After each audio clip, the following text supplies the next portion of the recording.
श्रीकृष्णाय वयं नुमः।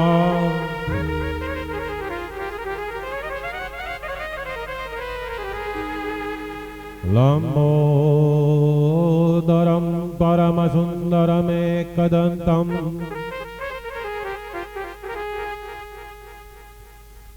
रक्ताम्बरं त्रिनयनं परमपवित्रम्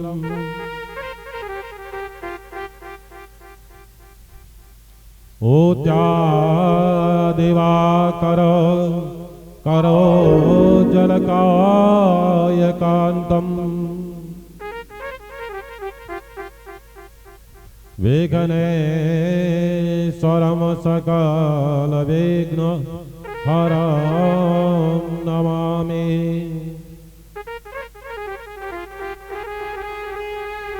विघ्नेश्वराय वरदाय सुरप्रियाय लंबोदराय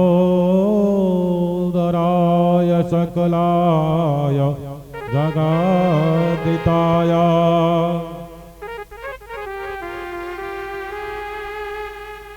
नागाननाय श्रुतियज्ञ विभूषिताय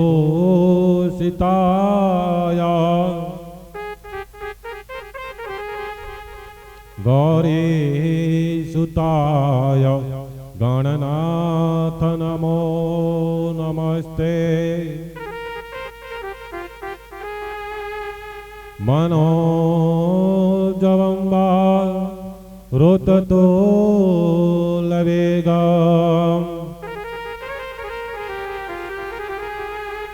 जितेन्द्रियं बुद्धे मातां वरिष्ठम्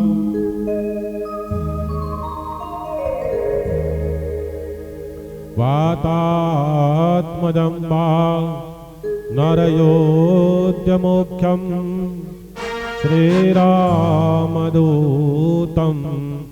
शरणं प्रपद्ये।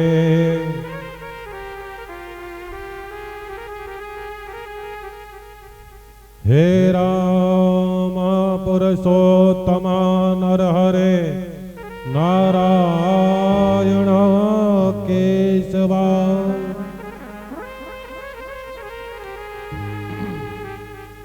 गोविंदा करुणाध्वजा गुणनिधे दामोदर माधवा।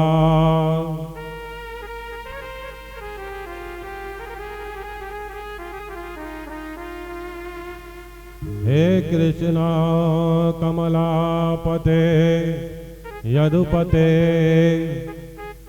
सीतापते श्रीपते वैकुंठाधिपते चराचरपते लक्ष्मीपते पाहि माम्। नारायणं नमस्कृत्य नरचैव नरोत्तमम्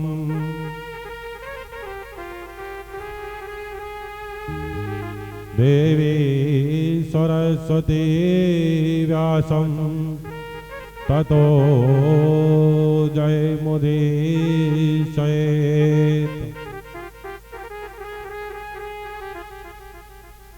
रामा भक्ति हरिर्ज्ञानम् ताभ्ययास समान्विता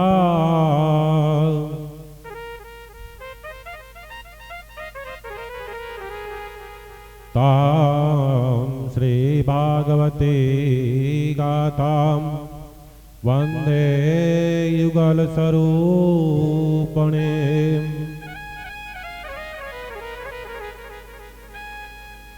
रामाय रामभद्राय रामचन्द्राय वेदसे रघुनाथाय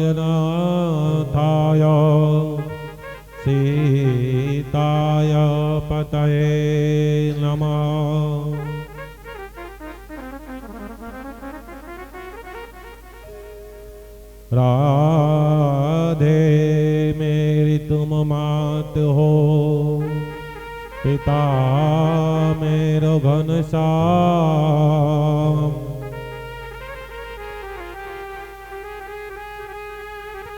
इन दोनों के चरणों में मेरा बारंबार प्रणाम।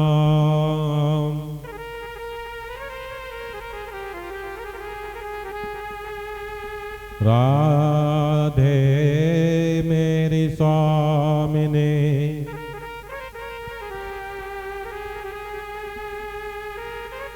मैं राधे तेरो दास। जन्म जन्म मोहि दीजिए श्री सनादर में वास। जय जय श्री राधा रमण, जय जय नवल किशोर।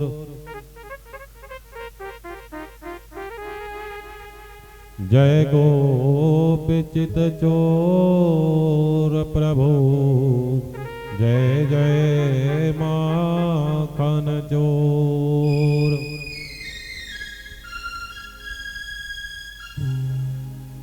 करारविंदे न पदारविंदम,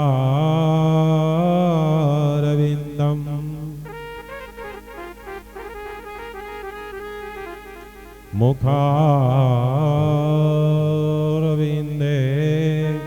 विनिवेशयन्तम्।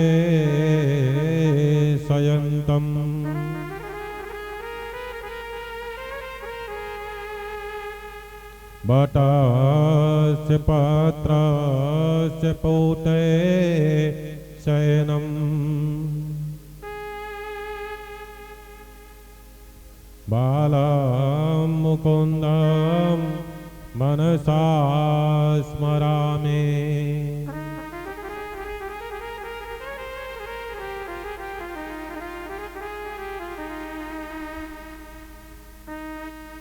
परम मंगलमय परमात्मा अखिलेश्वर आ कारण करुणालय वरुणालय भक्तवांसा कल्पांतरु पीतंबरधारी श्री बालकृष्ण लालजी ने वांगमयी वाणीमयी शब्दमयी प्रतिमूर्ति आपड़ा बधाई समक्ष विराजमान छे। श्रीमद भागवत महापुराण जेने आपणे वारंवार वंदन करीए। भागवत कथा में पधारेल सर्वे श्रोतागण, ग्रामजन, भक्तगण एवं सर्वे गंधर्वगण तथा परिश्रम में उपस्थित सर्वे कथा रस प्रेमी, सर्वे कथा अनुरागियों ने बधाई ने जय अंबे। जय। परम आनंद नो विषय है कि अंबाजी आश्रम सनातन धाम ने पावन धरा पर आप सर्वे भक्तगण श्रीमद भागवत कथा नो रसपान करवा एकत्र थया छीए। कथा नो रसपान करीए एनी पहला भगवान ना नाम नो थोड़ो संकीर्तन करे लईए।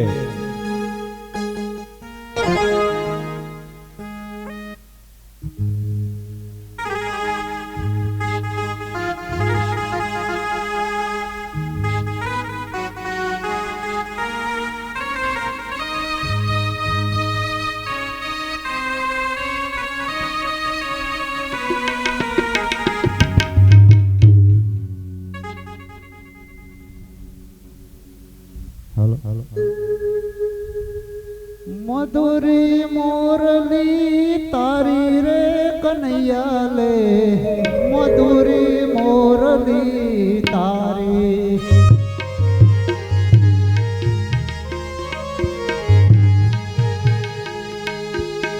मधुरी मोरली तारी रे कन्हैया, मधुरी मोरली तारी।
ભાગવત ભગવાન કી જય. જય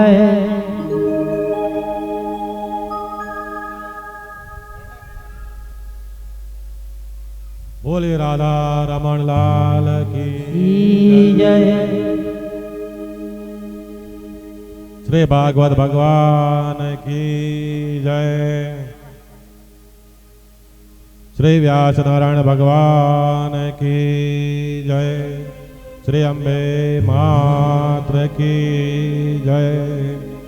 શ્રી વિશ્વકર્મા ભગવાન કી જય. શ્રી દુધેશ્વર મહાદેવ કી જય. શ્રી દ્વારકાધીશ ભગવાન કી જય. શ્રી અન્નપૂર્ણા માત્ર કી જય. શ્રી સદગુરુ દેવ કી જય. પરમ પૂજ્ય મહામંડલેશ્વર સ્વામી શ્રી કૃષ્ણાનંદગીરીજી महाराज की जय. अपने अपने मात पिता की जय. गौ मात्र की जय.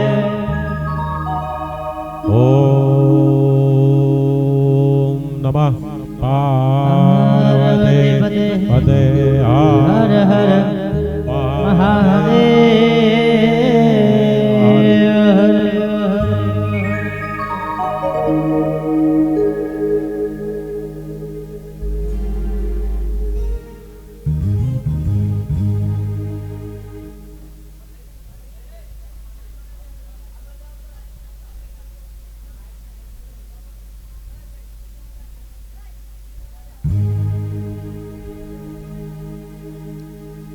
ચાલ હવે જે કાલ આપણે કથાની રસધારામાંથી નાખા પડ્યા છીએ કે જે આપણે વિરામ આપ્યો હતો કાલે ત્યાં જઈએ કે જ્યાં દૈત્યગુરુ શુક્લાચાર્ય બલિ રાજાને શીખડાવી રહ્યા છે, સમજાવી રહ્યા છે કે દાન કેને કરાય અને કેને ના કરાય.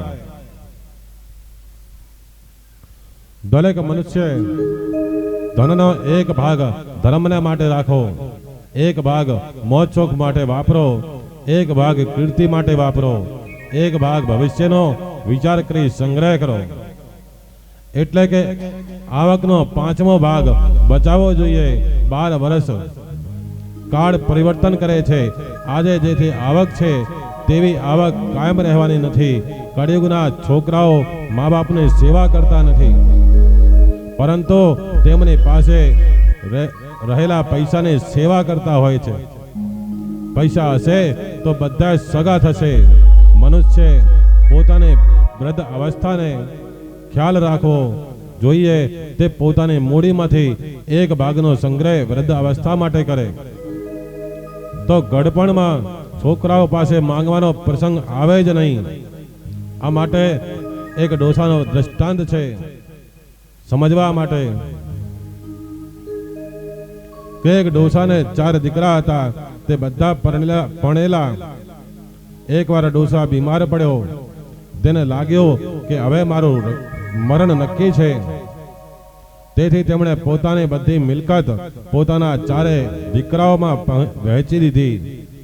ડોસાનો આયુષ લાંબો હોવાના કારણે તે ફરીથી સાજો થઈ ગયો. પરંતુ ડોસા પાસે હવે કાંઈ રહ્યું નહીં. ડોસાને બધા મન ભાવે તેમ બોલવા લાગ્યા. તેથી ડોસાને ખૂબ જ દુઃખ થયું છે. એક દિવસ ડોસાએ પોતાના નાના દીકરા પાસે થોડા પૈસાની માંગણી કરી, પરંતુ નાના છોકરાએ તેમને ધુતકારી દીધા છે કે હવે ગડપણમાં તમારે પૈસા શું કરવું છે? એક આનો આપો, તે લઈ લો. બીજા છોકરાઓ તેની વાતમાં તાપસી પૂરવા લાગ્યા છે. ડોસાને તો ખૂબ જ દુઃખ થયું. મારા જ પૈસા ને મને જ ના પાડે છે. એક દિવસ ડોસાએ પોતાના દુઃખની વાત પોતાના એક ખાસ મિત્રને કરી. તે મિત્રને તેને સલાહ આપી કે તમારું આયુષ્ય પ્રભુએ ભજન કરવા માટે વધાર્યું છે. હું તને એક મુક્તિ બતાવું. મારે ત્યાં એક લાકડાની પેટી છે, તેમાં હું પથરા ભરી તાળું મારીને તારા ઘેર મોકલી આપીશ. તારે આ પેટી તારા સુવાના ઓરડામાં રાખવી ને તેનું જતન કરવું. તારે તારા દીકરાઓને કહેવાનું કે હવે મારી પેટી આવી ગઈ છે, મારે હરિદ્વાર જવું છે. સાધુ સંતોને જમાડી થોડોક દાન પુણ્ય એકત્ર કરવું છે. આ પ્રમાણે યુક્તિ કરીને ડોસાએ પોતાના દીકરાઓ પાસે હરિદ્વાર જવાની વાત કરી.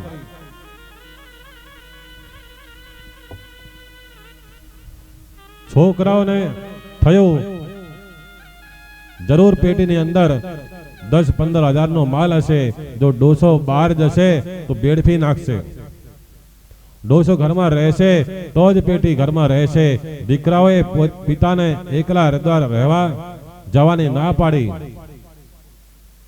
તેઓ કહેવા લાગ્યા કે તમે આમ જતા રહો તો લોકો અમને શું કહે, તેથી બાપા તમે અમારી જોડે રહો.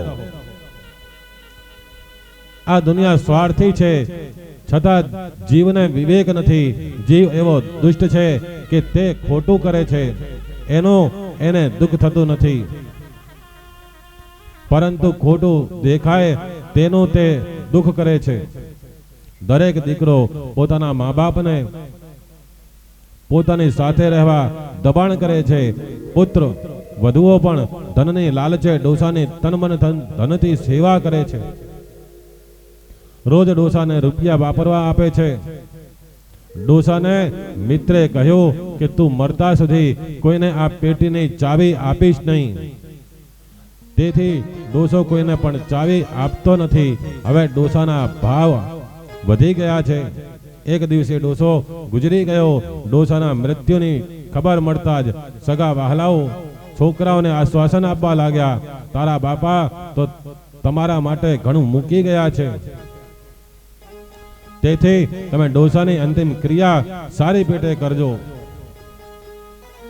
દીકરાઓએ પેટીના રૂપિયાની લાલચે પોતાના બાપની અંતિમ માળ ક્રિયા સારી રીતે કરી. ડોસા પાછળ ખૂબ દાન કર્યું. બધો વ્યવહાર પૂરો થયો. સગા વહાલા વેરાય ત્યારે ચારે દીકરા તથા વહુઓએ પેલી પેટીનું તાળું ખોલી જોયું તો અંદર પથ્થરા હતા.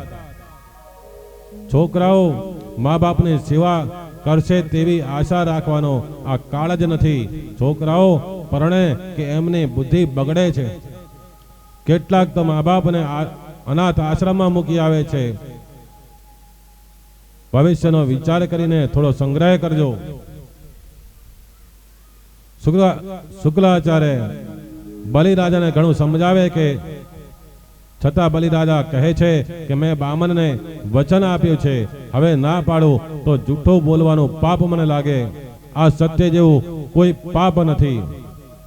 શુક્રાચાર્ય સમજાવે છે કે અતિ દુઃખમાં વિપત્તિમાં આ સત્ય બોલો તો તે સમ્ય છે. 4 પ્રસંગોએ આ સત્ય બોલો તે સમ્ય ગણાય છે. કોઈના વિવાહ વખતે કોઈના વિવાહ થતા હોય એવા સમયે આ સત્ય બોલવું પડે તે સમ્ય ગણાય છે. સ્ત્રીઓને ગુપ્ત વાત કહેવાના પ્રસંગે સ્ત્રીઓને શ્રાપ છે કે સ્ત્રીઓ કોઈ વાત ખાનગી રાખી શકે નહીં. પ્રાણ સંકટમાં હોય ત્યારે ગાય બ્રાહ્મણના રક્ષણ માટે 4 જગ્યાએ તમે જૂઠું બોલો તો તમને પાપ લાગશે નહીં. બલિરાજા આ તમારા માટે પ્રાણ સંકટ આવ્યું છે, તેથી તમે ચોખી ના પાડી દો. જો તમારે દાન આપવું જ ના હોય તો તમારા પગથી માપીને દાન આપો. આ બ્રહ્મચારી ધરતીને માપશે તો અનર્થ થશે. બલિરાજા કહે છે કે હે ગુરુદેવ, આપે મને સુંદર બોધ આપ્યો છે. આપનો બોધ મારા સર માથા પર છે, પણ હું પહેલાદજીના વંશનો બાળક છું.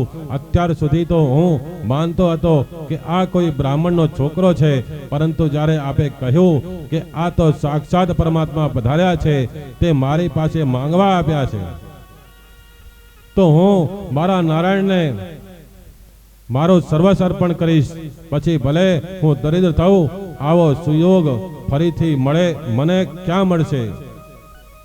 સંપત્તિનો સન્માર્ગે ઉપયોગ થાય, પછી મોટી વિપત્તિ આવે તો તે વિપત્તિમાં પણ મન શાંત રહે. નારાયણ તો મારા ઈષ્ટદેવ છે, તે મારે ઘેર આજે બાળક બનીને આવ્યા છે. હું મારી સર્વ સંપત્તિ આ બટુકજીના ચરણોમાં અર્પિત કરીશ. છતાં જગતમાં મારી કીર્તિ તો રહેશે. દાન આપનારો મોટો કે દાન લેનારો મોટો? અરે દાન આપનારો મોટો છે. જેનું લગ્ન હોય તે વરરાજા બહુ અક્કડમાં ચાલે, તેને એમ કે હું વરરાજા એટલે બહુ ડાયો. પણ આ વરરાજાને અકલ નથી હોતી કે ભિખારી અને જમાઈરાજ બંને સરખા હોય છે. ભિખારી રડતો રડતો ભીખ માંગવા આવે છે અને જમાઈ રાજા વાજતે ગાજતે ભીખ માંગવા આવે છે. જમાઈ હલકો છે, કન્યાનું દાન કરનાર પિતા મોટો છે. કન્યાદાન મહાપુણ્ય છે. દાન આપનારનો હાથ ઉપર હોય છે, દાન લેનારનો હાથ નીચે હોય છે. બલિરાજાએ કહ્યું છે, ગમે તે થાય પણ હું આ બ્રાહ્મણને 3 પગલા પૃથ્વીનું દાન તો જરૂર આપીશ. આનાથી જગતમાં મારી પ્રતિષ્ઠા વધશે. શુક્લાચાર્ય કહે છે કે હે રાજન, તમે પ્રતિષ્ઠાના મોહમાં રહેશો તો નરકમાં જવાનો વારો આવશે. બલિરાજા કહે, મને નરકની બીક નથી લાગતી. પાપ કર્યા પછી નરકમાં જવું એ ખોટું, પણ પરમાત્માને અર્પણ કરીને નરકમાં જવું એનાથી શું ઉત્તમ?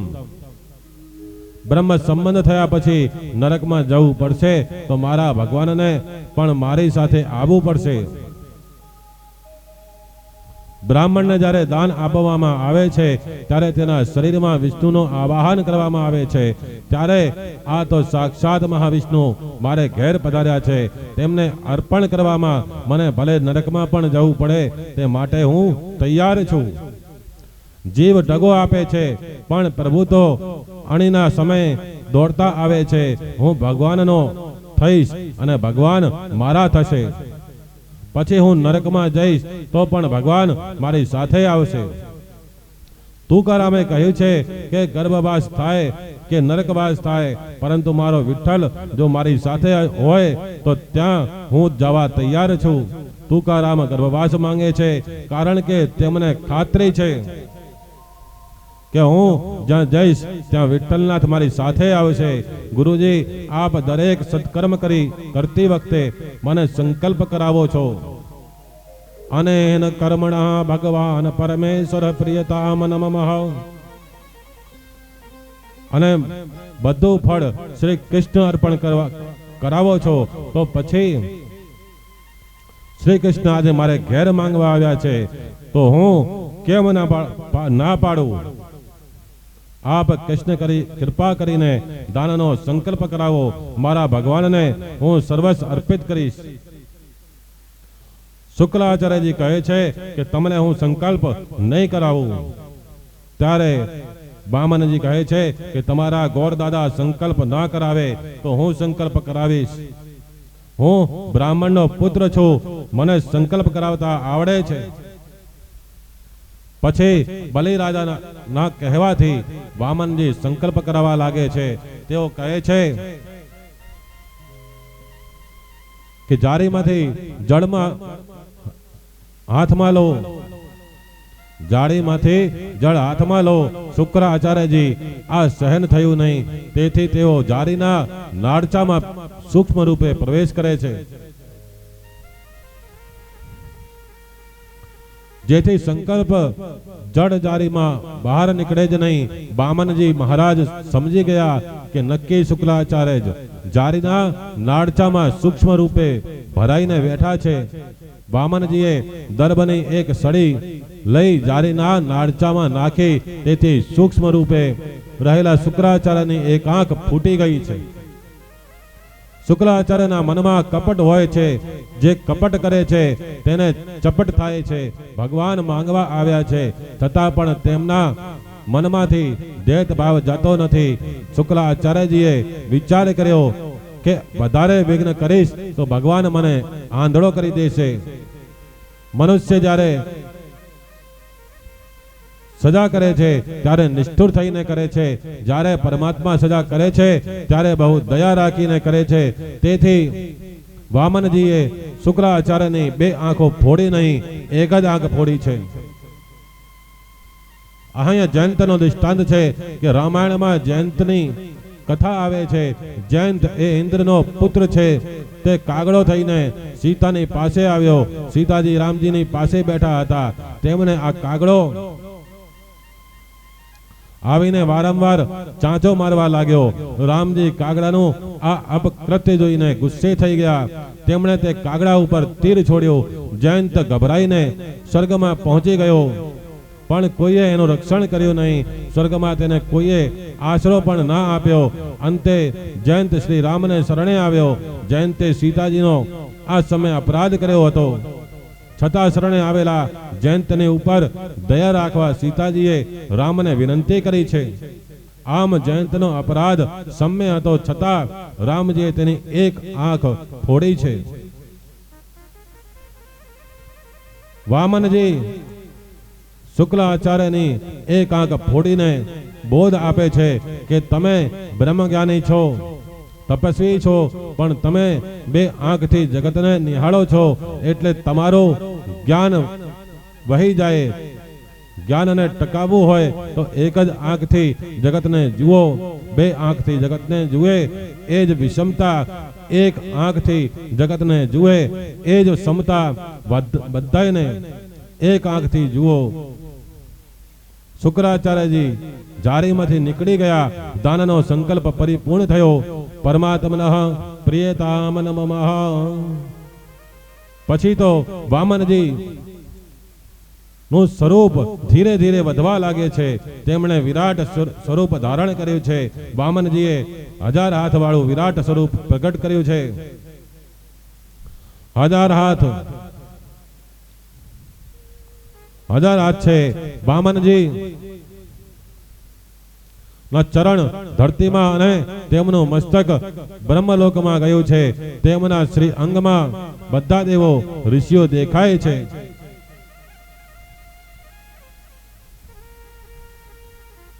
વિષ્ણુ ભગવાન સ્વયં વામન રૂપ લઈને પધાર્યા છે ને એમના ચતુર્ભુજ રૂપમાં બધાને દર્શન આપ્યા છે બલિરાજાને.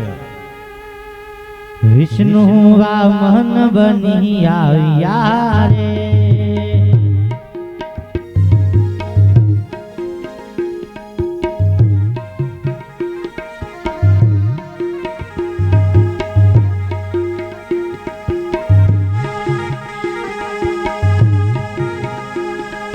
મોટાડવા બીજો ઇન્દ્ર મારવાલા,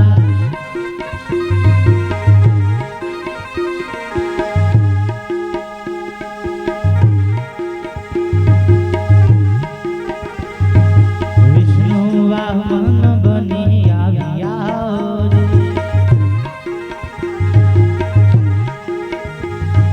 શ્વેત વસ્ત્ર શિર પર ધર્યું છે,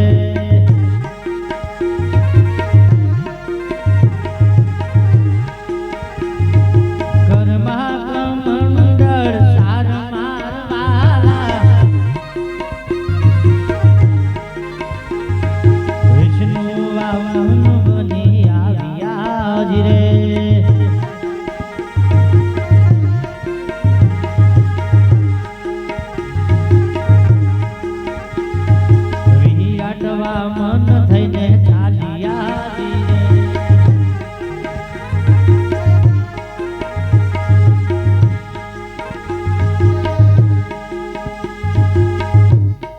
વિષ્ણુ મન થઈને ચાલ્યા રે.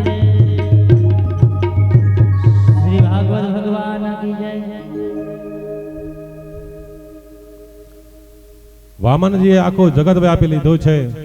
જગતને બહાર પણ વામનજી 10 આંગળ વિરાજેલા છે.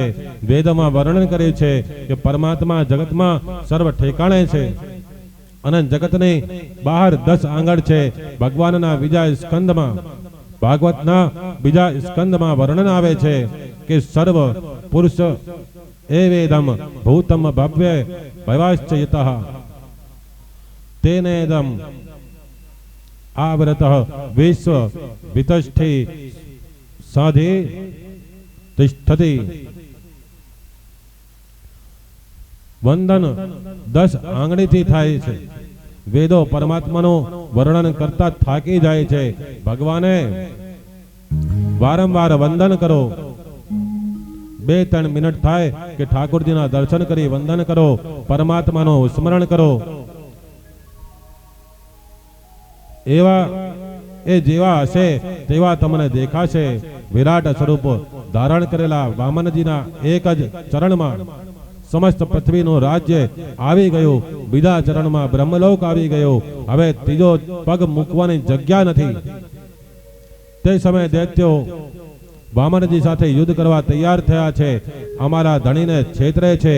બલિ રાજાએ તેમને સમજાવીને કહ્યું, અત્યારે પણ પ્રતિકૂળ છે, માટે શાંત રહો, નહીતર માર પડશે. વામનજી કહે કે હે બલિ રાજા, તે 3 પગલા પૃથ્વીનું દાન કરવાનો સંકલ્પ કર્યો છે. સંકલ્પ પ્રમાણે જે દાન આપતો નથી તે મનુષ્ય નરકમાં જાય છે. બ્રાહ્મણને છેતરો છો. અરે બલિ રાજા છેતરે છે કે વામનજી મહારાજ છેતરે છે. દાનનો સંકલ્પ કર્યો ત્યારે 6 વર્ષનું બાળ સ્વરૂપ અને ધરતીને માપે ત્યારે વિરાટ સ્વરૂપ પ્રગટ કર્યું. ગણેશ પુરાણમાં બલિ વામન ભગવાનને પૂછે છે કે આપે મારી સાથે આવું કપટ કેમ કર્યું? મેં કોઈ પાપ તો નથી કર્યું ને? ત્યારે વામનજી જવાબ આપે છે કે બલિ, તારા હાથે થોડું પાપ થયું છે. યજ્ઞની શરૂઆતમાં ગણેશજીનું પૂજન કરવાની આજ્ઞા કરી, પણ તે ગણેશજીની પૂજા કરવાનો ઇનકાર કર્યો અને વિષ્ણુની પૂજા કરી. એમ કહ્યું ગણપતિ પણ વિષ્ણુ છે, તેમ તે ના માન્યું. તે આ ભેદ દ્રષ્ટિ રાખી છે. એથી ગણપતિજીએ મને પ્રાર્થના કરી ને તારા યજ્ઞમાં વિઘ્ન નાખવા બોલાવ્યો છે. એ વિઘ્ન કરતા પણ છે અને વિઘ્ન હરતા પણ છે. વામનજી કહે છે કે રાજન, હજુ મારું એક ચરણ બાકી છે, બોલો તે ક્યાં મૂકું? બલિ રાજા તો વિરાટ રૂપ જોઈને ગભરાયા છે. પ્રભુએ સેવકોને આજ્ઞા કરી, બલિને બાંધો. બલિ મહારાજ એવું બોલ્યા હતા કે દાન લેનારો હલકો અને દેનારો મોટો છે. બલિમાં સૂક્ષ્મ અભિમાન હતું કે મોટો છું. તેણે પરમાત્માને મન ધન બધું આપ્યું, પણ અભિમાન આપ્યું નહીં, તન આપ્યું નહીં. પરમાત્મા બલિ રાજાને બાંધવા તૈયાર થયા છે. તે સમયે વિંધ્યાવલી રાણી આવે છે અને પ્રભુને વારંવાર વંદન કરી તેમની સ્તુતિ કરે છે કે હે, આ જગત આપની લીલા ભૂમિ છે, તેના માલિક આપ છો. કોઈ પણ માનવ માલિક થઈ શકે નહીં. આ જીવ તો તનનો પણ માલિક નથી.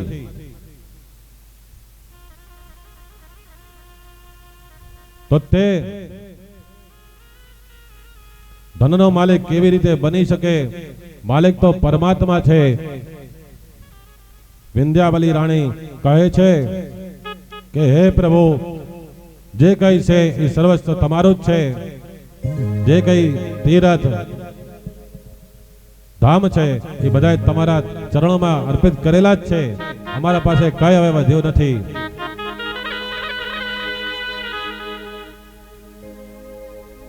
सारे तीर्थ आपके चरणों में.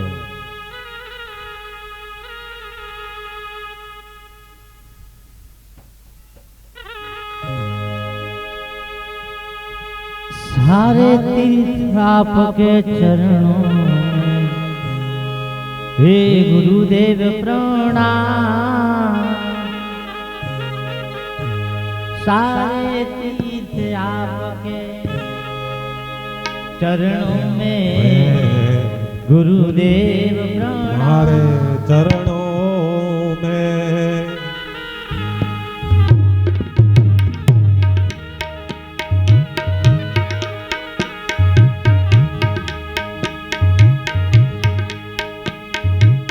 हृदय कंठ शारदा मुख में वचन लियो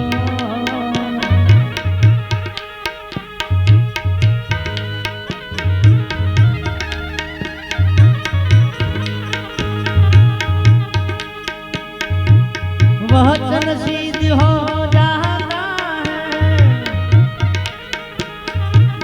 गुरु ब्रह्मा गुरु विष्णु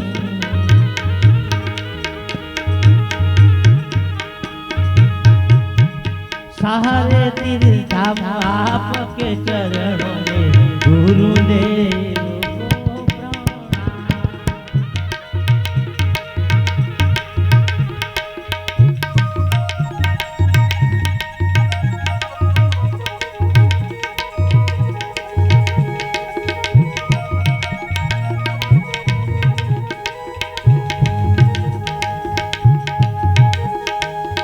जन्म के दाता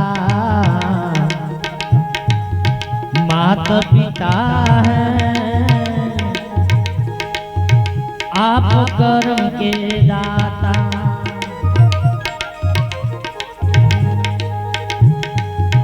आप मिलाते हैं ईश्वर से आप ही भाग्य विधाता दुखिया मन को रोगी तन को मिलता है आराम सारे तीर्थ आपके चरणों में हे गुरुदेव प्रणाम। ये मानव विश्वास करी ले समय बनी समझाऊं છું આ દુનિયામાં ઈચ્છાથી અવતાર ધરી હું આવું છું હે માનવ વિશ્વાસ કરી લે ઈ રાખના એડો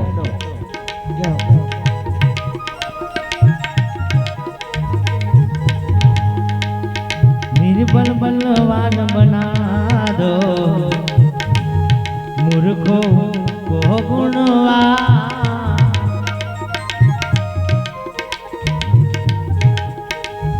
देव कमल और पंछी को भी ज्ञान दे वरदान सारे तीर्थ आपके चरणों में गुरुदेव को प्रणाम। श्री भागवत भगवान की जय। જે કઈ આપણી પાસે છે બધું પરમાત્માનું છે, પરંતુ આ જીવ અજ્ઞાનથી એવું સમજી બેઠો છે કે હું જ માલિક છું, આ શરીર સંપત્તિ વગેરે મારું છે, ઘરમાં સેવક થઈને રહેજો, માલિક થઈને રહેજો, રહેશો જે દુખી થાય છે તમારા ઘરમાં માલિક પરમાત્મા છે, પરમાત્માને માલિક માનશો તો તમારી બધી ચિંતા પરમાત્માને થશે। ધૃતરાષ્ટ્ર કહે છે કે આ પુત્રો મારા છે, તેથી ભગવાને એવા બધા પુત્રોને માર્યા કે જ્યારે અર્જુન ભગવાનને કહે કે હું તમારો છું, તારે શરણે આવ્યો છું, શરણે આવેલાને ભગવાને અપનાવવાનો પડે છે। આ જગતમાં મનુષ્યને સમજ નથી કે મારું શું છે, એટલે જ ઘરમાં અને જગતમાં મારામારી થતી હોય છે કે આ શરીર ઉપર પણ જીવની સત્તા નથી, તો બીજા પદાર્થ ઉપર તો સત્તા ક્યાંથી થઈ હોય। યમરાજની આજ્ઞા થતા જ મનુષ્ય આ શરીર છોડવું પડે છે। તન અને મનનો માલિક પરમાત્મા છે, છતાં જીવ કહે છે કે મારું મારું કહેનારને ભગવાન મારે છે અને તારું તારું કહેનારને ભગવાન જરૂર તારે છે. વિંધ્યાવલી કહે છે કે હે નાથ, તમને કોણ દાન આપી શકે? મારા પતિદેવની બોલવામાં ભૂલ થઈ છે. આપ તો સર્વસ્વના માલિક છો, તમને કંઈ દાન આપ્યું નથી. જે કંઈ પાસે હતું તે તમારા ચરણમાં અર્પણ કર્યું છે, તમારું જ તમને અર્પણ કર્યું છે. મારા પતિમાં હજુ થોડો અભિમાન રહી ગયું છે કે મેં બધું આપ્યું છે. હું ક્ષમા માંગુ છું કે મારા પતિદેવને બાંધશો નહીં. બલિ રાજા ગભરાયા હતા. તેમણે વિંધ્યાવલી ધીરજ આપીને સમજાવે છે કે ઠાકોરજીને પ્રણામ કરો, આ બધું તેમનું જ આપેલું છે. તમારા રાજ્યમાં 2 પગ સમાયા છે, પણ આ શરીર બાકી છે. તેથી ત્રીજું ચરણ મસ્તક પર પધરાવો. પતિના શરીરમાં પત્નીનો હક હોય છે. પત્નીની રજા વિના પતિ કોઈને શરીર આપી શકે નહીં. પતિ પત્ની મળીને દિવ્ય તત્વ બને છે. બલિમાં સૂક્ષ્મ અભિમાન હતું અને તે અભિમાનના લીધે અકળમાં ઊભા હતા. બલિ નમતા નથી, માલિકને નથી ગમતા. તેથી વિંધ્યાવલી રાણીએ કહ્યું કે આ સાક્ષાત પરમાત્મા છે. તમે વંદન કરી કહો કે એક પગ બાકી છે તે મારા માથે પધરાવો. મસ્તકમાં બુદ્ધિ છે અને બુદ્ધિમાં કામ બેઠો છે. શ્રી કૃષ્ણ મિલનમાં વિઘ્ન કરનારો છે. જપ તપ કરવાથી શરીરમાંથી અને ઇન્દ્રિયોમાંથી કામ નીકળે છે, પણ તે બુદ્ધિમાં સૂતેલો રહે છે. આ બુદ્ધિમાં રહેલો કામ બીજા જન્મમાં જાગે છે. જો સદગુરુદેવ કૃપા કરી મસ્તક ઉપર હાથ પધરાવે ત્યારે બુદ્ધિગત કામનો વિનાશ થાય છે. વિંધ્યાવલીના સત્સંગમાં બલિ રાજાનું અભિમાન ઉતરી ગયું છે. હવે બલિને ભાન થયું. તે સદભાવથી ભગવાનના ચરણમાં વંદન કરી કહે છે કે હું તો ફક્ત વંદન કરું છું, મેં કોઈએ કંઈ આપ્યું નથી. આ જે કંઈ છે તેના માલિક આપ છો. આપને કોણ દાન આપી શકે? મારી ભૂલ થઈ. પદમ તૃતીયમ કુરુ શિષ્ણમ મેં નિજા. મારા મસ્તક ઉપર આપનો ત્રીજો પગ પધરાવો. તમારા ચરણ સ્પર્શથી જ મારી બુદ્ધિ સુધરશે. તે તન મન અને ધનને ભગવાનને અર્પણ કરે, તેના માથે જ ભગવાન ચરણ મૂકે છે. ભગવાન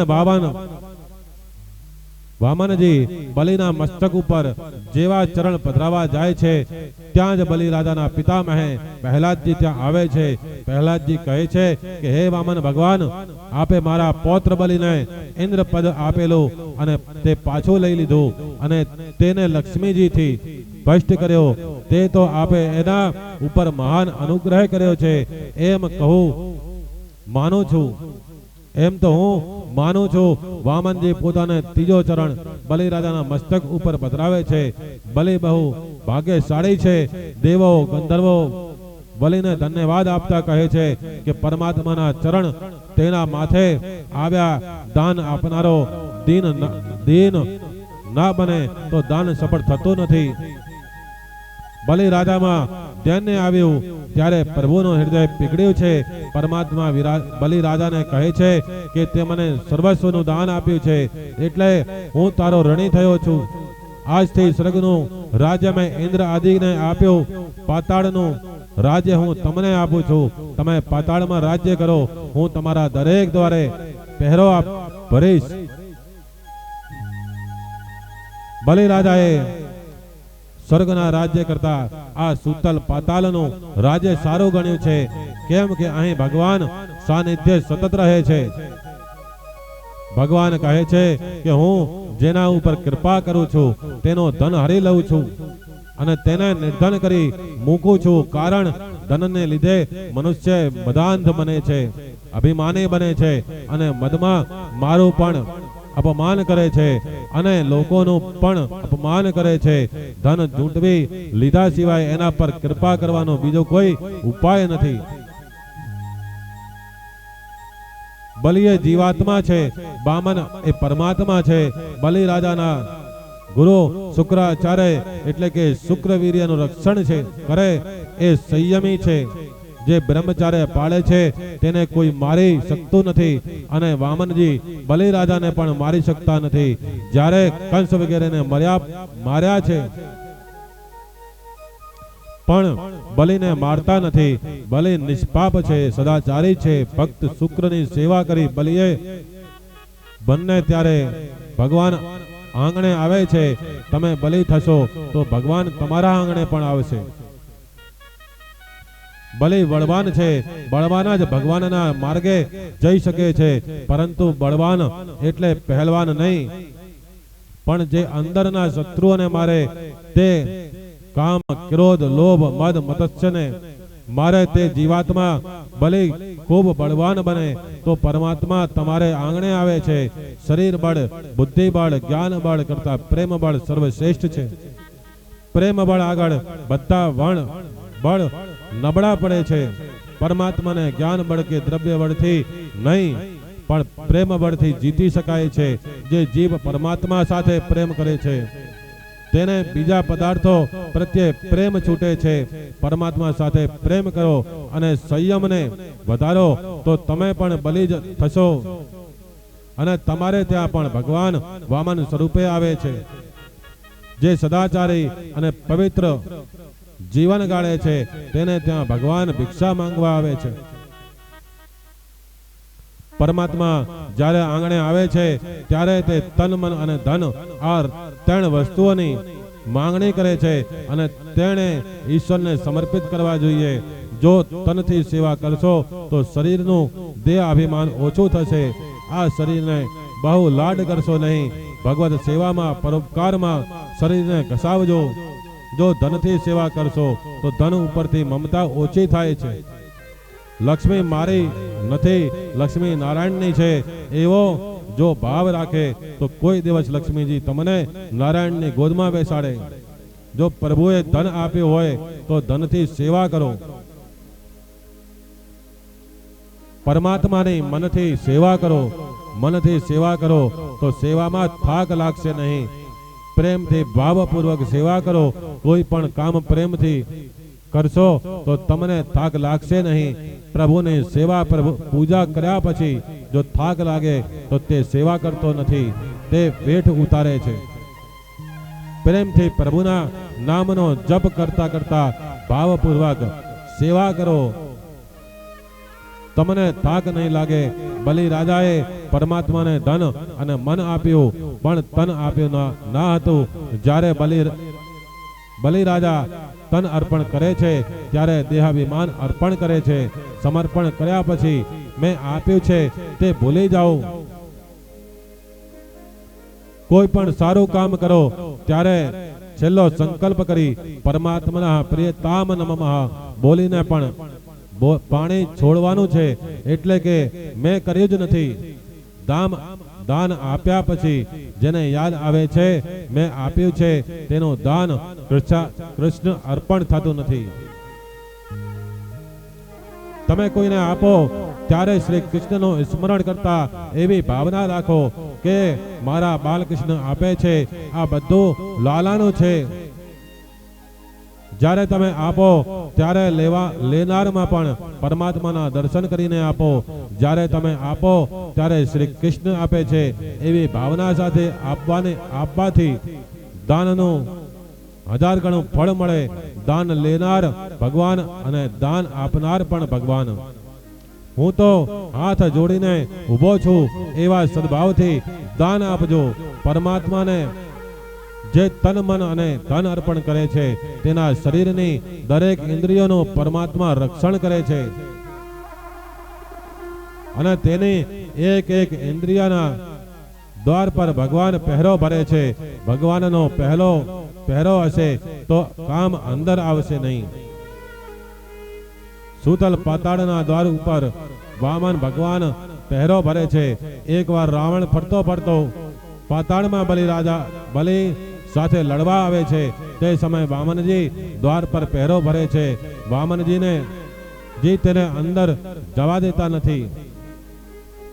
વામનજી કહે છે કે હે રાવણ, તું તો સેવક છું, હું તો સેવક છું. માલિક સાથે યુદ્ધ કરતા પહેલા તમારે મારી સાથે લડવું પડશે. તેમણે રાવણની છાતી પર એવી લાત મારી કે તે સમુદ્ર કિનારે જઈને પડ્યો. રાવણ એક કામ છે, તમારા ઇન્દ્રિય દ્વારે ભગવાન પહેરો ભરે છે, ત્યારે કામ કદી પ્રવેશી શકશે નહીં. બલિરાજાને ત્યાં વામન ભગવાન દાન લેવા માટે ગયા અને દાન લઈ તેમને ઘેર પહેરો ભરવો પડ્યો. જે દાન લે છે તે બંધનમાં પડે છે. દાન લેનારની પણ મોટી જવાબદારી છે. બલિરાજાને સ્વર્ગ કરતા પણ પાતાળમાં વધારે આનંદ આવ્યો. બધા રાજી થયા છે. દેવોને સ્વર્ગનું રાજ્ય મળ્યું, તેથી દેવો રાજી થયા છે. પણ એકલા માતા લક્ષ્મીજી દુઃખી થાય છે. વૈકુંઠમાં માતાજી એકલા વિરાજેલા છે. તેમને નારાયણ વિના ચેન પડતું નથી. તેઓ વારંવાર એ જ વિચાર કરે છે કે પ્રભુ ક્યાં ગયા હશે, ક્યારે આવશે. તેવામાં નારદજી આવી ચડે છે. લક્ષ્મીજીએ અકળાઈને નારદજીને પૂછ્યું કે મારા સ્વામી ક્યાં છે, તમે કંઈ જોયા છે? નારદજી હાથ જોડીને કહે છે કે મેં સાંભળ્યું છે કે ભગવાન બલિને ત્યાં દાન લેવા ગયા હતા, તે બંધનમાં આવ્યા છે. તેઓ નારાયણ સૂતલ પાતાળમાં બલિના દ્વારે પહેરો ભરે છે.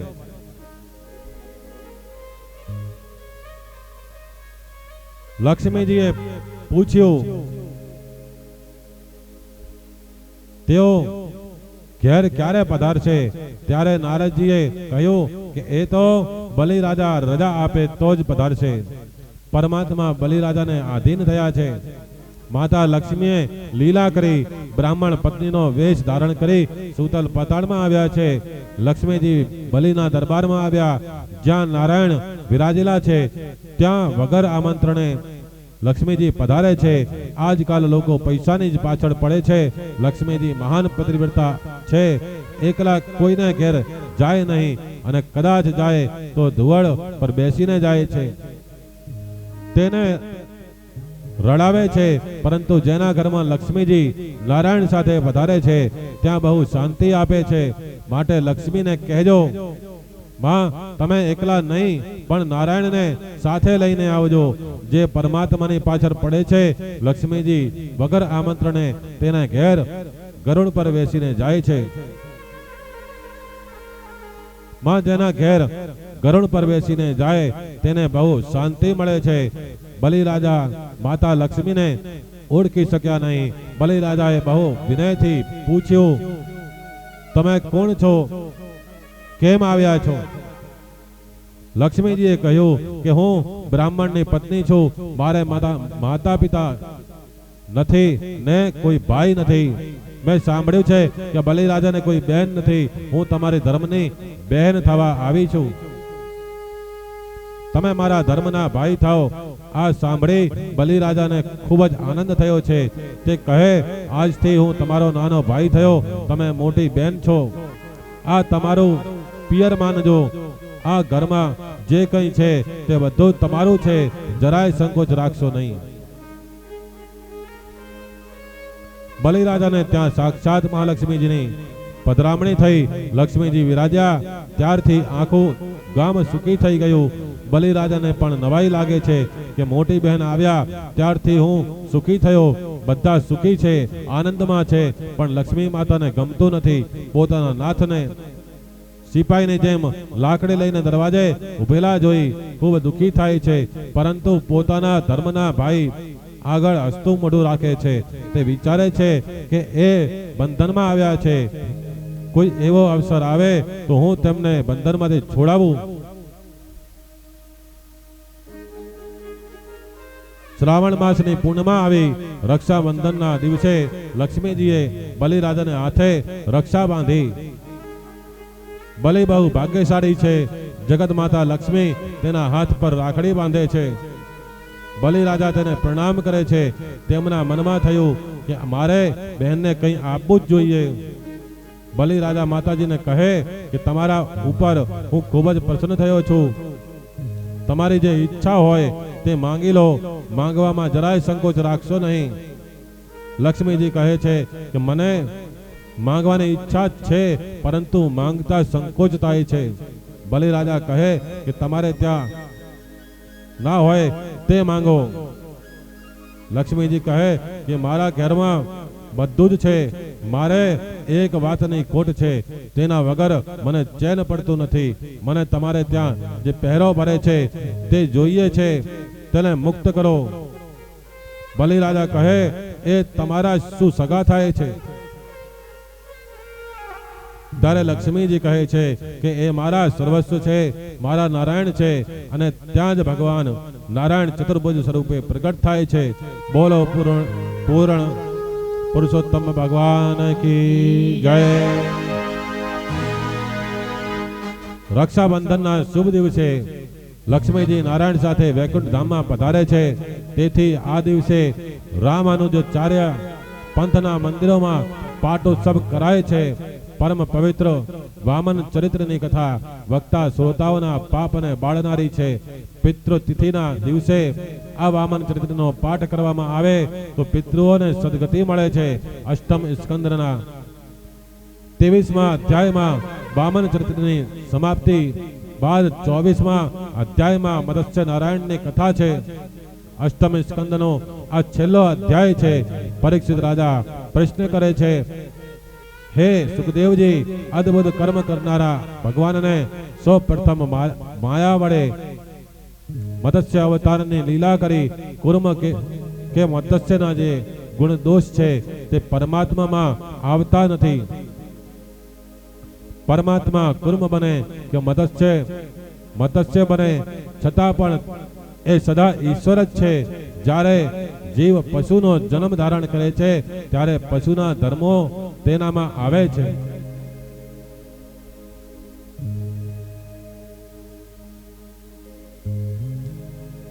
સત્યવ્રત નામનો રાજઋષિ છે. ભગવાનનો મોટો ભક્ત હતો. તે જળપાન કરીને જ તપશ્ચર્યા કરતો હતો. એ રાજા આ મહાકલ્પમાં સૂર્યના પુત્ર શ્રાદ્ધ દેવના નામથી પ્રખ્યાત છે. અને શ્રીહરિ તેમને મનુ બનાવે છે. તેઓ કર્તમાલા નદીને કિનારે તપશ્ચર્યા કરે છે. એક દિવસ તેઓ નદીમાં ઉભા રહીને જળ તર્પણ કરે છે. ત્યારે તેમના ખોબામાં એક માછલો આવે છે. મનુ મહારાજે તે માછલાને ફરીથી પાણીમાં નાખી દીધો, પરંતુ તે માછલો ફરીથી જળ સપાટી પર આવી કહેવા લાગે છે કે તમે મને ફરીથી પાણીમાં ના નાખો, હું તમારા શરણે આવ્યો છું. પાણીમાં મને મોટા માછલા મારી નાખશે, મારું રક્ષણ કરો. મનુ મહારાજે તે માછલાને પોતાના કમંડળમાં નાખી આશ્રમમાં લાવે છે. પરંતુ માછલો તો એક રાતમાં વધી ગયો અને મનુ મહારાજને કહે કે મને કમંડળમાં સકડાશ થાય છે, મને કોઈ વિશાળ જગ્યામાં પધરાવો. રાજા તેને સમુદ્રમાં છે. સમુદ્રમાં પધરાવતા જ માછલાએ વિશાળ સ્વરૂપ ધારણ કર્યું છે. તેથી સત્યવ્રત રાજાને આશ્ચર્ય થયું કે આ માછલો કોઈ સાધારણ નથી, કોઈ મહાન લાગે છે. રાજાએ વિશાળ સ્વરૂપ ધારણ કરેલા માછલાને પૂછે છે કે તમે કોણ છો? તમારું સ્વરૂપ એકાએક આટલો વિશાળ શા માટે થઈ ગયું? તમે તો સાક્ષાત અવિનાશી ભગવાન નારાયણ છો. હું તમને નમસ્કાર કરું છું. તમારું આવું સ્વરૂપ શા માટે ધારણ કરવું પડ્યું તે જાણવાની મારી ઈચ્છા છે.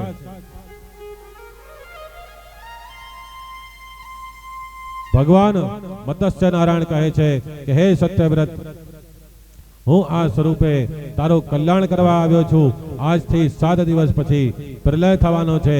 એ પ્રલયમાં બધાનો નાશ થશે, પરંતુ તું મારો સ્મરણ કરજે. હું તને તારી લઈશ પ્રલયના સમુદ્રમાં. જ્યારે તેણે લોકો ડૂબવા માંડશે ત્યારે તું મારી મોકલેલી નૌકામાં બેસી વિહાર કરજે. તું તારી નૌકાને મારા શિંગડામાં બાંધી દેજે. મનુ મહારાજ 6 દિવસ સતત ધ્યાન કરતા રહ્યા ને 7મા દિવસે પૃથ્વી જળમય થઈ. મનુ મહારાજ મત્સ્ય નારાયણના કહેવા પ્રમાણે નૌકામાં બેસી જઈ નારાયણનું ધ્યાન અને સ્તુતિ કરવા લાગે છે. થોડી જ વારમાં 1 લાખ યોજન મોટો એક શિંગડાવાળો સોનાનો મહામચ્છ તે સમુદ્રમાં પ્રગટ થાય છે. મનુ મહારાજ વાસુકી નાગરૂપી દોરડાથી નૌકાને મહામચ્છના શિંગડા સાથે બાંધી દે છે. અહીં મનને માછલાની ઉપમા આપવામાં આવી છે. બ્રહ્માકાર વૃત્તિ ત્યારે થાય છે જ્યારે કોઈ બ્રહ્મનિષ્ઠ ગુરુ મળે. તેથી વૃત્તિને બ્રહ્માકાર બનાવો. મત્સ્ય નારાયણ ભગવાન એ સદગુરુનું સ્વરૂપ છે. આપ મારી નૌકાને સામે પાર લઈ જાઓ. હું આપને શરણે આવ્યો છું. ગુરુ કૃપા વગર મન ઈશ્વરમાં સ્થિર થતું નથી. સત્ય વ્રત બનો, સત્યનું પાલન કરો. જે સત્યનિષ્ઠ જીવ એ જ સત્યવ્રત મનુ કીર્તમાલાના કિનારે રહો, એટલે સત્કર્મની પરંપરામાં રહો. તો સત્યવ્રત જીવાત્માની વૃત્તિ બ્રહ્માકાર બને છે અને ત્યારે જ સત્યનારાયણ તેના હાથમાં આવે છે. પહેલામાં સર્વનો નાશ થાય, પણ સદકર્મ કરનાર અને સત્યનિષ્ઠા રાખનાર પ્રલયમાં પણ મરતો નથી. પ્રલય સર્વનો નાશ થયો, પણ સત્યવ્રતનો નાશ થયો નહીં. કારણ તેને મત્સ્ય નારાયણ સાથે સંબંધ જોડ્યો હતો. શરીર એ નૌકા છે, પરમાત્માના ચરણ એ શિંગડું છે. આ શરીરને પરમાત્માના ચરણમાં બાંધી રાખો. મહાત્માઓ મત્સ્ય નારાયણની સ્તુતિ ને ગુરુ અષ્ટકી કહે છે. આ મત્સ્ય નારાયણની કથા નો જે કોઈ પાઠ કરે તેના સર્વ પાપોનો નાશ થાય છે. બોલો મત્સ્ય નારાયણ ભગવાન કી જય. અહીંયા અષ્ટમ સ્કંદ પૂર્ણ થાય છે. હવે નવા સ્કંદમાં નવમા સ્કંદમાં પ્રવેશ કરીએ. બોલો શ્રી કૃષ્ણચંદ્ર ભગવાન કી જય. શ્રીમદ ભાગવત મહાપુરાણ કી જય. આઠમા સ્કંદમાં 4 ઉપાયો દ્વારા વાસનાનો નાશ કરવાનું બતાવ્યું છે. કે દુઃખમાં હરિનો સ્મરણ, ગજેન્દ્રની જેમ સંપત્તિમાં સર્વસ્વનું દાન, બલિરાજાની માફક, અને વિપત્તિમાં સ્વવચન પરિપાલન, બલિરાજાની જેમ સર્વ અવસ્થામાં ભગવત શરણગતિ, સત્યવ્રતની જેમ આ ચારેય ઉપાયો દ્વારા વાસનાનો નાશ થાય.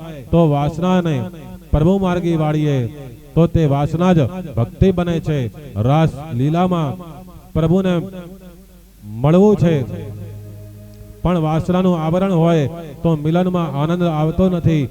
વાસનાનો વિનાશ કરી નિર્વાસન થઈ રાસ લીલામાં જવું વાસનાનો શ્રેય થાય. પછી જ રાસ લીલામાં જીવ ઈશ્વરનું મિલન થાય. સંયમ સદાચારનો આશરો લેતો રાસ લીલામાં સ્થાન મળે. અષ્ટમ સ્કંદમાં સંતોના 4 ધર્મો બતાવ્યા છે. છતાં સુખદેવજીને લાગે છે કે હજુ પરીક્ષિત રાજાના મનમાં થોડી સૂક્ષ્મ વાસના રહી ગઈ છે. જો આ સૂક્ષ્મ વાસના લઈને તે રાસ લીલામાં જશે તો તેને રાસ લીલામાં કામ દેખાશે.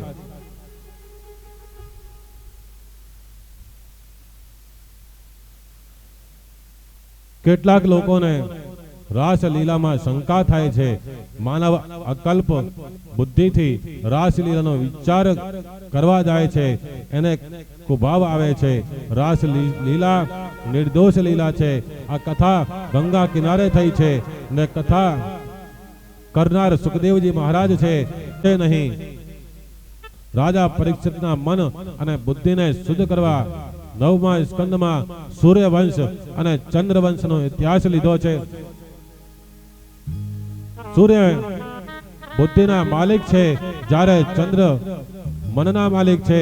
બુદ્ધિને શુદ્ધિ કરવા સૂર્યવંશમાં શ્રી રામજીનું અને મનની શુદ્ધિ કરવા માટે ચંદ્રવંશમાં શ્રી કૃષ્ણનું ચરિત્ર આ લેખવામાં આવ્યું છે.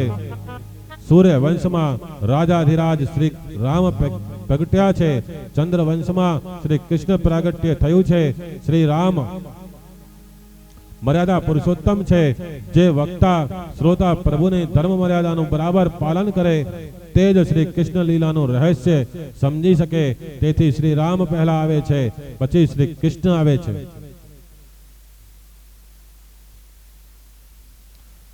નવમા સ્કંદની કથા બુદ્ધિગત કામનો નાશ કરનારી છે. એક તેલની બરણીમાં ઘણા વર્ષોથી તેલ રાખવામાં આવે છે.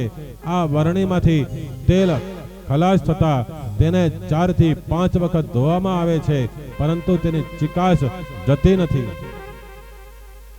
ચિકાસ વાળી બરણી મુરબ્બો રાખશો તો મુરબ્બો બગડી જશે. મનુષ્યનું મસ્તક બુદ્ધિ એ બરણી છે. અનેક વર્ષોથી આ બરણીમાં કામ વાસના રૂપી તેલ રાખતા આવ્યા છો.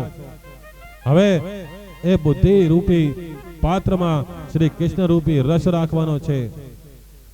જો બુદ્ધિમાં કામની સહેજ પણ ચિકાસ રહી જશે તો પ્રેમ રસ ભક્તિ રસ ઠરશે નહીં. બુદ્ધિ કંચન જેવી નિર્મળ થાય ત્યારે જ પ્રેમ રસ ભક્તિ રસ તેમાં ઠરે છે. માનવીની બુદ્ધિમાં પરમાત્મા આવે ત્યારે પૂર્ણ શાંતિ મળતી હોય છે. સંસારમાં વિષયોનું જ્ઞાન બુદ્ધિમાં આવે ત્યારે વિષયો સુખરૂપ બનતા હોય છે. જેમ તેલની થોડી ચિકાસથી મુરબ્બો બગડી જાય છે, તેમ બુદ્ધિમાં વાસનાનો થોડો અંશ પણ રહી જાય તો બુદ્ધિ સ્થિર અને નિર્વાસન થશે નહીં. આ માટે તો બુદ્ધિના માલિક સૂર્ય અને મનના માલિક ચંદ્રનું આરાધન કરવું પડે. આમ વાસનાનો વિનાશ કરવા સંતોના ધર્મો બતાવ્યા છે.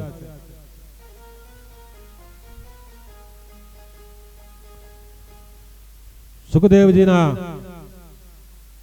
મનમાં હજુ શંકા છે કે પરીક્ષિતના મનમાં થોડી સૂક્ષ્મ વાસના રહી ગઈ છે.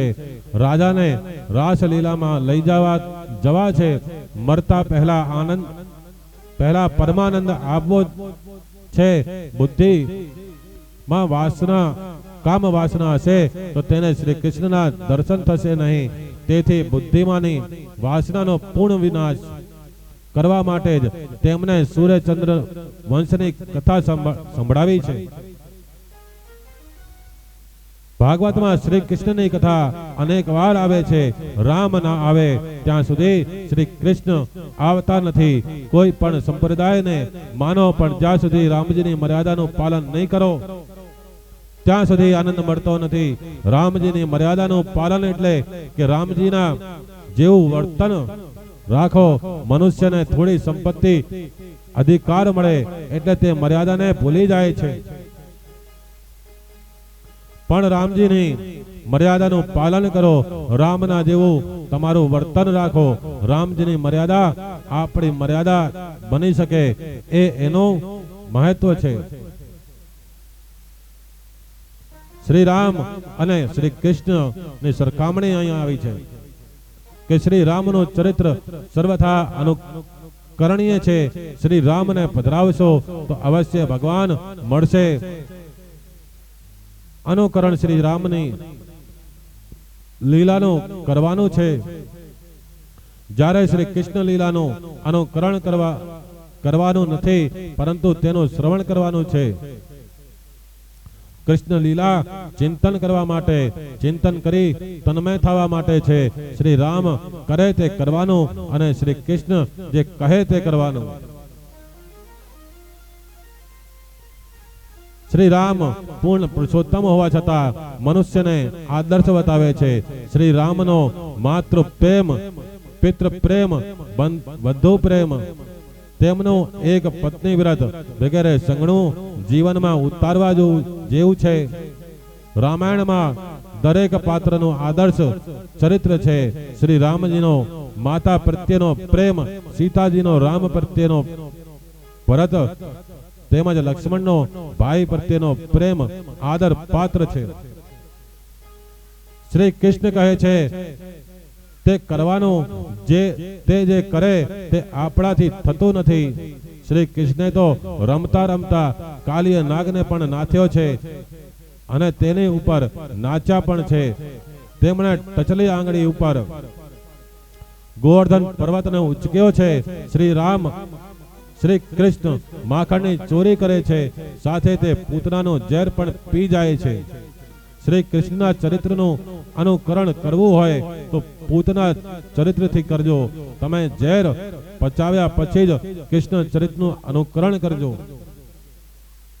રામજીએ પોતાનું ઐશ્વર્ય છુપાવ્યું છે, મનુષ્ય જેવું નાટક કર્યું છે. તેમણે પોતાની જિંદગી સાદા માનવીની રીતે જ જીવી છે. સાધકનું વર્તન શ્રી રામ જેવું હોવું જોઈએ. સિદ્ધ પુરુષનું વર્તન શ્રી કૃષ્ણ જેવું હોવું જોઈએ. શ્રી રામનો અવતાર રાક્ષસોને મારવા માટે થયો નથી, પણ મનુષ્યને માનવ ધર્મ બતાવવા માટે થયો છે. રામજી એક પણ મર્યાદાનો ભંગ કરતા નથી.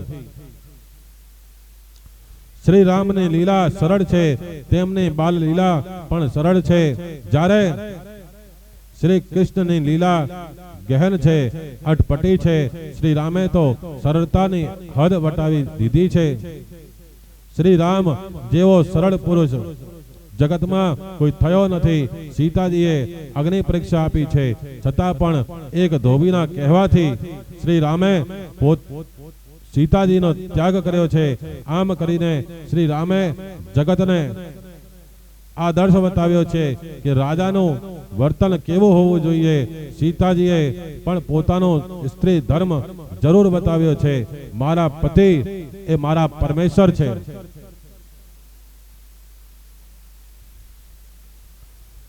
મારા પરમેશ્વર છે. દુનિયાની કોઈ સંસ્કૃતિમાં આવો ત્યાગ જોવા નહીં મળે. રામાયણ એક અતિ પ્રતિમ ગ્રંથ છે ને રામકથા આ પ્રતિમ કથા છે. શ્રી રામ મર્યાદા પુરુષોત્તમ ગણાય, જ્યારે શ્રી કૃષ્ણ એ પુષ્ટિ પુરુષોત્તમ છે. શ્રી રામનું નામ પણ સરળ અને તેમની લીલા પર સરળ. રામના નામમાં એક પણ જોડા અક્ષર નથી, જ્યારે કૃષ્ણના બધા અક્ષર જોડાયેલા છે. શ્રી રામનો દિવસના 12 વાગે જન્મ થાય છે, જ્યારે કન્હૈયાનો રાત્રિના 12 વાગે જન્મ થાય છે. એક દિવસે તો બીજો મધ્ય રાત્રિએ એક રાજમહેલમાં જન્મ પામે છે, જ્યારે બીજો એટલે કે કનૈયો કારાગૃહમાં જન્મ લે છે. એક વૈષ્ણવે લાલાને પૂછ્યું કે તમે રાત્રે 12 વાગે કેમ જન્મ લીધો અને રામે દિવસના કેમ જન્મ લીધો? ત્યારે કૃષ્ણ કહે છે કે શ્રી રામ તો રાજાધિરાજ છે, તેમનો વરઘોડો નીકળે તો પ્રજા દર્શન કરી શકે, જ્યારે હું તો માખણ ચોર છું, ચોર તો રાત્રે જ આવે ને. શ્રી રામને ઓળખવા સહેલા છે, કૃષ્ણને ઓળખવા કઠણ છે, પરંતુ શ્રી રામની મર્યાદાને જીવનમાં ઉતારવી કઠણ છે. સૂર્યવંશમાં શ્રી રામજીનું ચરિત્ર આવશે.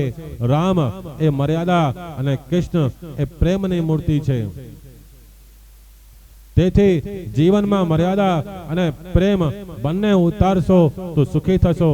નરસિંહ અવતારની કથાએ ક્રોધનો, વામન અવતારની કથાએ લોભનો, શ્રી રામના અવતારે કામનો નાશ કેવી રીતે કરવો તે બતાવ્યું છે. ક્રોધ, લોભ અને કામનો નાશ થાય પછી જ શ્રી કૃષ્ણ ભગવાન પ્રગટે છે. ક્રોધ, લોભ અને કામનો નાશ થાય પછી જ પરમાત્મા મળે, કૃષ્ણ મળે. એટલે પહેલા સ્કંદથી કૃષ્ણ કથા શરૂ થતી નથી, પણ વાસના ક્ષય થાય પછી તેની શરૂઆત થાય છે. અષ્ટમ સ્કંદથી સમાપ્તિમાં સત્યવ્રત મનુ મહારાજની મત્સ્ય અવતારની કથા કહી. પરીક્ષિત રાજાએ કહ્યું કે આ સત્યવ્રત મનુ મહારાજના વંશની કથા સાંભળો. સુખદેવજી કહે કે રાજન, આદિ નારાયણ પરમાત્માની ડુંટીમાંથી કમળ ઉત્પન્ન થયું. તે કમળમાં બ્રહ્માજી પ્રકટ થયા. બ્રહ્માજીના પુત્ર મારીચી, મારીચીના પુત્ર કશ્યપ અને કશ્યપના પુત્ર વિવસ્વાન સૂર્ય થયા. સૂર્યને ઘેર દેવસ્વ મનુ મહારાજનું પ્રકટ થયું. મનુ મહારાજ સૂર્યવંશના આદિ પ્રવર્તક છે. તેમનું લગ્ન શ્રદ્ધા નામની સ્ત્રી સાથે થયું. મનુ મહારાજને ઘેર 10 બાળકો થયા છે.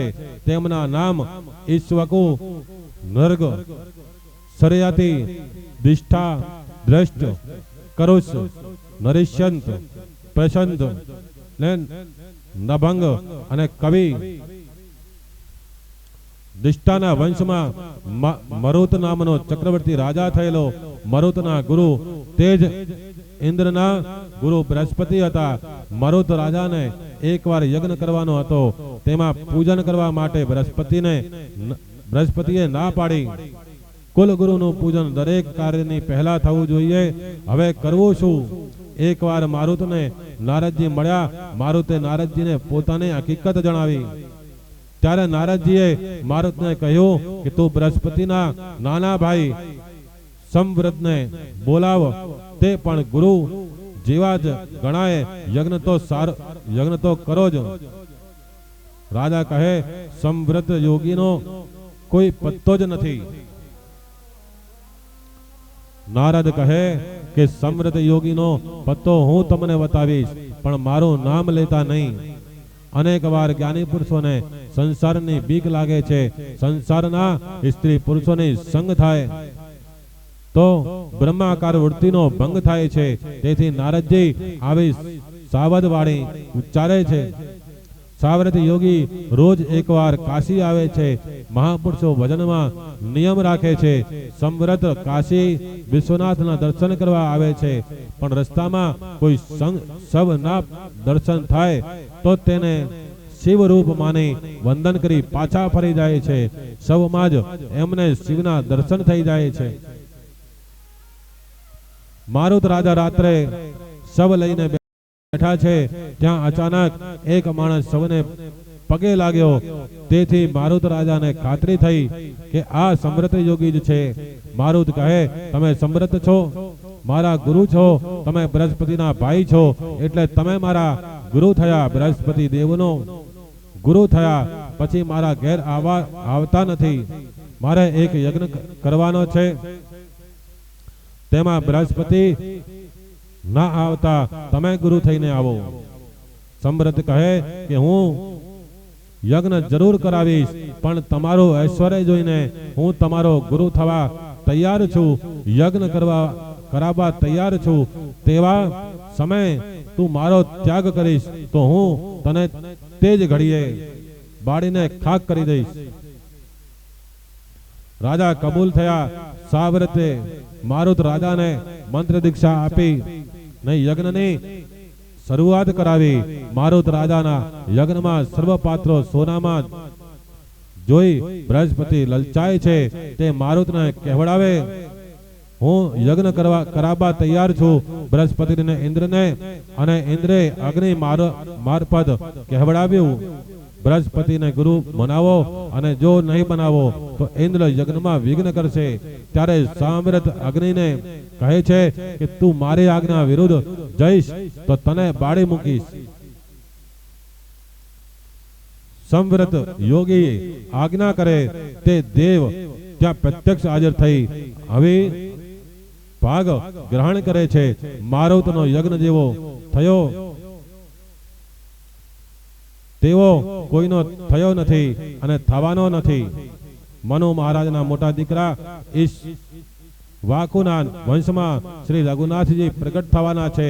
મનુ મહારાજના બીજા પુત્ર પૈરસોદના હાથે અજાણતા ગાયને હિંસા થઈ એવો વંશ વધ્યો નહીં. મનુ મહારાજનો પુત્ર નભગનો ત્યાં નાભાગનો જન્મ થયો.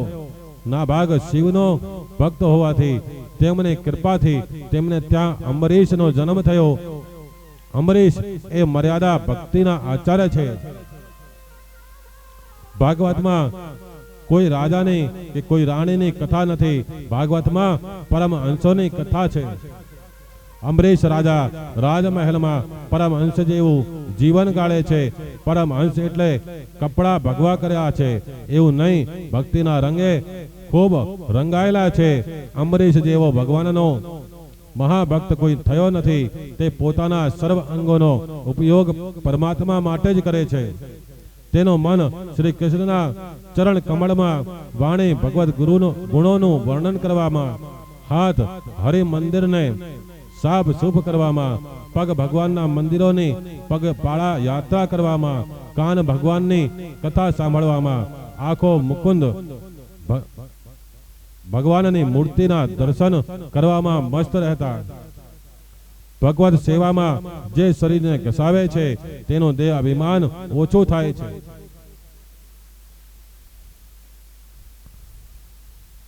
કાંકરોલીમાં જે દ્વારકા નાથ વિરાજે છે તે અમરીશ રાજાના ઠાકોરજી છે. તેમના ઈષ્ટદેવ દ્વારકા નાથ છે. તેઓ રાજા હોવા છતાં પણ ઠાકોરજીની સેવા જાતે કરે છે. ભોજન કરે તેનું પેટ ભરાય, પરંતુ ભજન કરે, સેવા કરે તેને તો ફળ મળે છે. અમરીશ રાજા ભગવાનના દર્શન કરવા જાય ત્યારે ઉઘાડા પગે અને ચાલતા જાય છે. તેઓ મહેલના વૈભવોની વચ્ચે પણ સંન્યાસી જેવું જીવન ગુજારે છે. મનુષ્યની અમરીશ રાજા જેવી ભક્તિ ના થાય તો કંઈ નહીં, પણ તેમનું અનુકરણ તો જરૂર કરવું જોઈએ. અમરીશ રાજાના મહેલમાં અનેક નોકરો હતા, છતાં રાજા રાણી દ્વારકાના નાથની બહુ પ્રેમથી ભાવપૂર્વક સેવા કરે છે. દ્વારકાનાથ માલિક છે, હું એમનો સેવક છું એવી તેમની નિષ્ઠા છે. મંદિરમાં બુહારીને સેવા પણ જાતે જ કરે છે. ભગવાન તમને ખૂબ સંપત્તિ આપે તો તમે તમારું કામ કરવા માટે ભલે નોકર રાખો, પણ ઠાકોરજીની સેવા કરવા માટે કોઈ નોકર રાખશો નહીં. ઠાકોરજીની સેવા તમે જાતે જ કરો. જે સેવા કરે છે તેને જ તેનો ફળ મળે છે. 4 વસ્તુમાં બદલી નહીં ચાલે: ભોજનમાં, મરણમાં, પરણવામાં અને ઠાકોરજીની સેવાની બદલી નહીં ચાલે. આ 4 કામ જાતે જ કરવા પડે છે. શાસ્ત્રોમાં તો એવું લખવામાં આવ્યું છે કે અમરીશ રાજાના ઠાકોરજી તો 52 મણ મરી આરોગતા. જો 52 મણ મરી આરોગે તો બીજી સામગ્રી કેટલા મણ થતી હશે. રાજા સુંદર સુંદર સામગ્રી બનાવીને દ્વારકા નાથને આરોગાવે છે. પ્રભુના એ પ્રસાદને ગરીબો, પવિત્ર બ્રાહ્મણો, સાધુઓને વહેંચી દે છે. આમ રાજા અમરીશ સંપત્તિનો સદુપયોગ કરે છે. એકવાર અમરીશ રાજાએ શ્રી કૃષ્ણની આરાધના કરવા માટે 1 વર્ષ સુધીની એકાદશીનો વ્રત કરવાનો નિયમ કર્યો. એકાદશીનો વ્રત સર્વ વ્રતોમાં શ્રેષ્ઠ છે. તેનો વ્રત વિધિ પૂર્વ કરવું જોઈએ.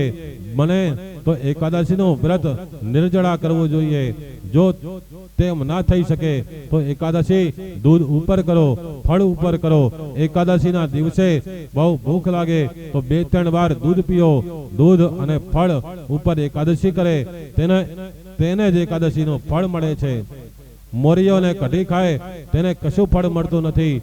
દાળ ભાત ખાનારાને તો ખૂબ જ પાપ લાગે છે.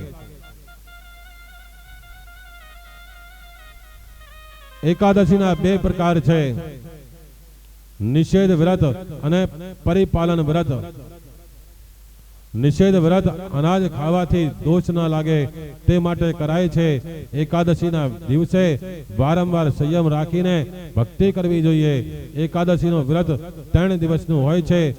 દશમને દિવસે એકવાર સાત્વિક ભોજન કરવું. એકાદશીના દિવસે વ્રત બરાબર કરે, રાત્રે જાગરણ કરે. દ્વાદશીને દિવસે એકવાર ભોજન કરે. આમ આ 3 દિવસના વ્રતમાં એટલી બધી શક્તિ છે કે તેનો પુણ્ય તમને 11-12 દિવસ પાપ કરતા અટકાવશે. એકાદશી સમાન શ્રેષ્ઠ કોઈ વ્રત નથી. જો તમે વ્રત કરવાનો મક્કમ વિચાર કરશો તો ભગવાન જરૂર તમને શક્તિ આપશે. સત્યનારાયણની કથામાં કઠિયારાની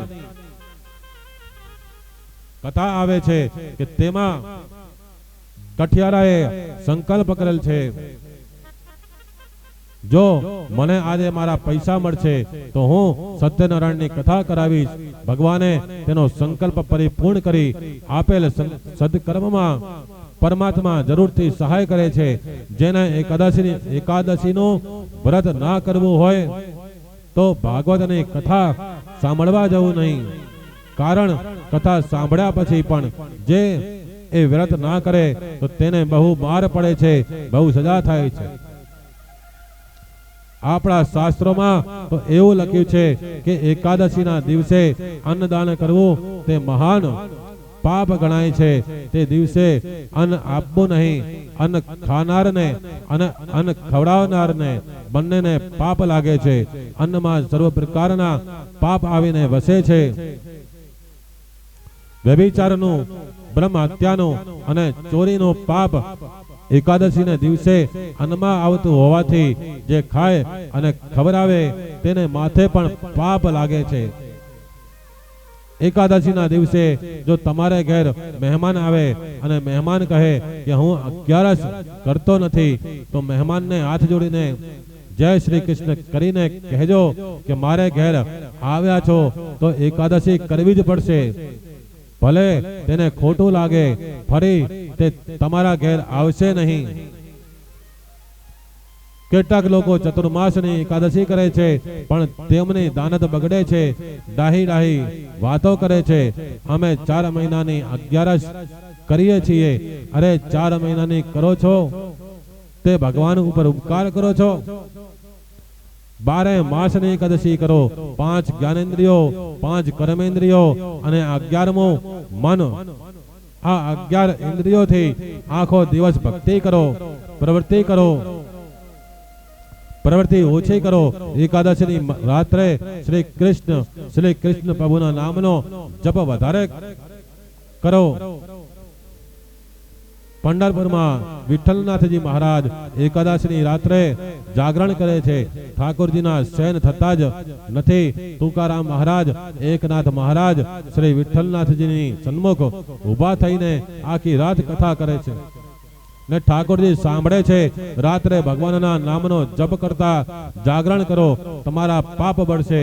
એકાદશી એટલે 11 ઇન્દ્રિયોને ભગવાનમાં પરોવી રાખવી. તે આજકાલ તો લોકો એકાદશીને નાનકડી દિવાળી સમજે છે. આવી એકાદશી કરવાથી કોઈ પણ મળતું નથી. ઉપસમીપ વાસ રહેવું, પ્રભુની સમીપમાં રહેવું તે ઉપવાસ છે. વિધિ પ્રમાણે એકાદશી ના થાય તો મર્યાદા અનુસાર અન્નનો ત્યાગ કરી ફળાહાર ઉપર રહેવું જોઈએ. તે આરોગ્યની દ્રષ્ટિએ પણ આવશ્યક છે. અંબરીશ રાજાએ પણ વિધિપૂર્વક નિર્જળા એકાદશી કરી છે. કોઈ ગરીબ માણસ નિર્જળા એકાદશી કરે તો તેમાં આશ્ચર્યની વાત નથી. રાજમહેલમાં બધું છે, છતાં અંબરીશ રાજા એકાદશીનું વ્રત નિર્જળ કરે. તેથી સુખદેવજીને તે બહુ ગમ્યા છે. વ્રતના સમાપ્તિના દિવસે યમુનામાં સ્નાન કર્યા પછી બ્રાહ્મણની પૂજા કરી દ્વાદશીના દિવસે દ્વારકાનાથની સન્મુખ સુંદર સામગ્રી પધરાવી છે. અંબરીશ મહારાજ દ્વારકાનાથના જપ કરતા કરતા તેમને ભગવાનથી આરોગાવે છે, આંખો બંધ કરે છે.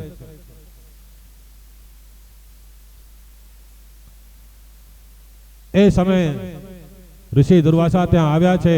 અંબરીશ રાજાએ સ્વાગત કર્યું અને કહ્યું કે મહારાજ, આપે બહુ કૃપા કરી. હવે ભોગની તૈયારી છે. પ્રસાદ લઈ પારણા કરો. દુર્વાસા ઋષિએ કહ્યું, હજી મારું મધ્યાહન કર્મ બાકી છે. તે બધી વિધિઓથી નિવૃત્ત થઈને આવું છું. અંબરીશ રાજાને એવો નિયમ છે કે 13 પહેલા દ્વાદશીના દિવસે પારણા કરવા. અંબરીશ રાજાએ કહ્યું, આ સંધ્યા કરી જલ્દી પધારો. દુર્વાસા